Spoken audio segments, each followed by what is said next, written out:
magaalada Obsiye insha Allah waxaan wadaagaynaa xogtii anaga urka magana fariimo komishiga ayaan gudbinaa hadii la ka dhigo shan u gudbi kaarkaaga xogayaha goobta si liiska codbixiyaasha goobta lagaaga hubiyo lix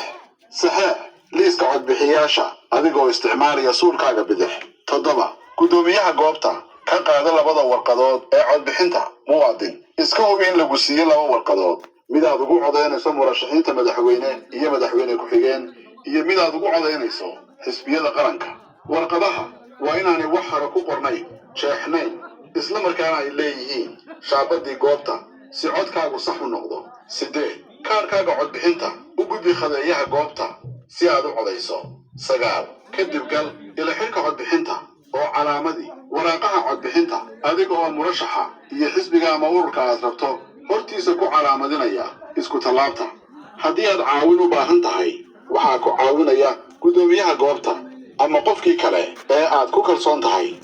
toban labada warqadood ee codbixinta mid walba gaarkeeda isugu laab si taxadar leh ugu rid warqadda codbixinta murashaxiinta madaxweyne iyo madaxweyne ku-xigeen sanduuqa codaynta ee gaaban warqadda codbixinta ee xisbiyada qaranka ku rid sanduuqa dheer 11 mar labaad ku noqo khadeeyaha goobta si faryarta bidix loo khadeeyo kaarkaagana ka soo qaado 12